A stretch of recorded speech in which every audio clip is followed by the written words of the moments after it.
Picture this. It's a cold December evening. Families are gathered at a Christmas market in Germany. Children are laughing, lights are sparkling, and then chaos. A car comes through the crowd in an attack that shatters the peace.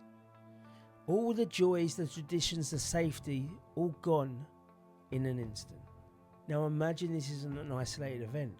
Across Europe, churches are burning.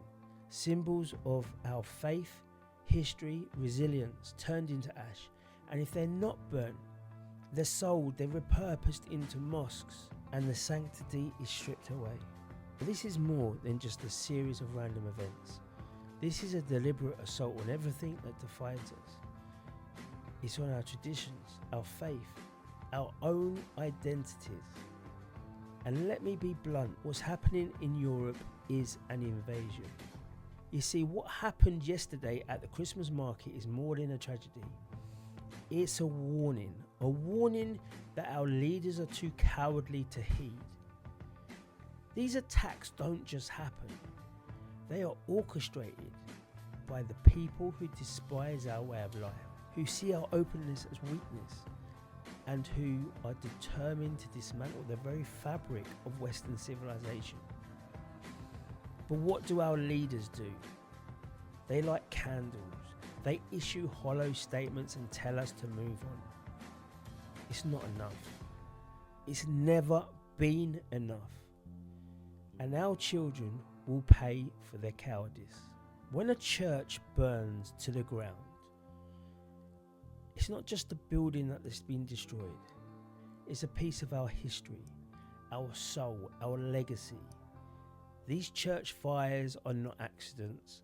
They are attacks meant to strip us of our identity, to break our spirit, and to replace what we built with something entirely alien.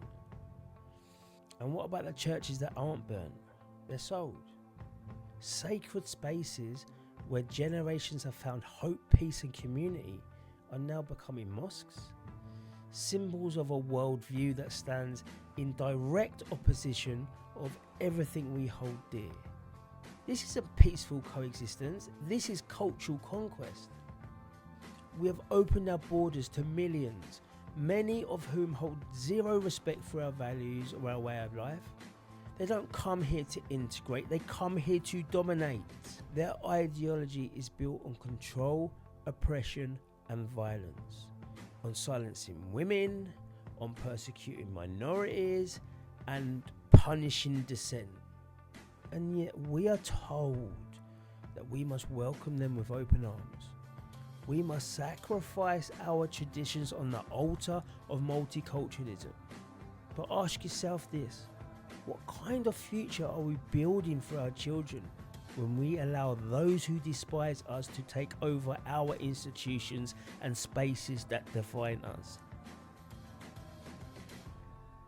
Stakes are high for 2025.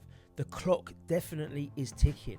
Another year of inaction will bring more attacks, more burnt down churches, more of the culture sold to those who want to destroy it. Do you really want to look your children in the eye one day and say, we let this happen?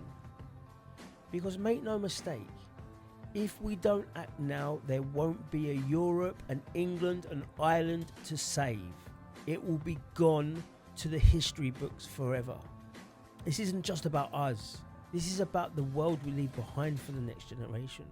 Our children deserve more than the fear, the chaos, and the submission that is happening at the moment. They deserve to inherit a Europe that is strong, proud, and free, and a united kingdom that is part of it.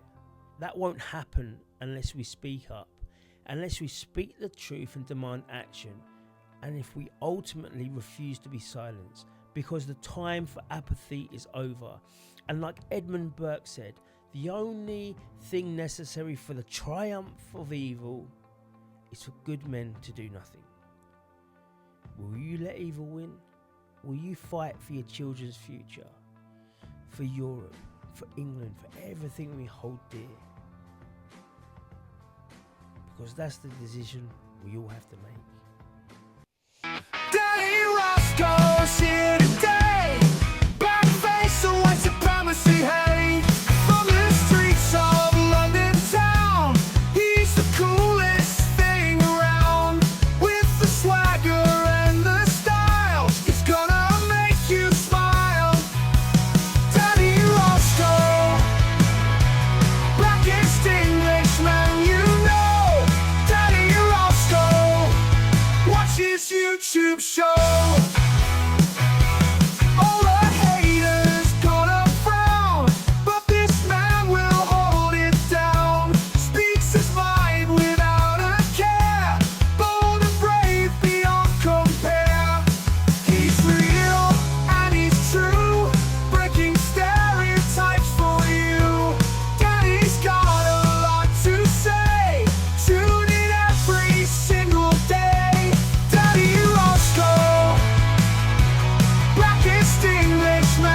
YouTube show.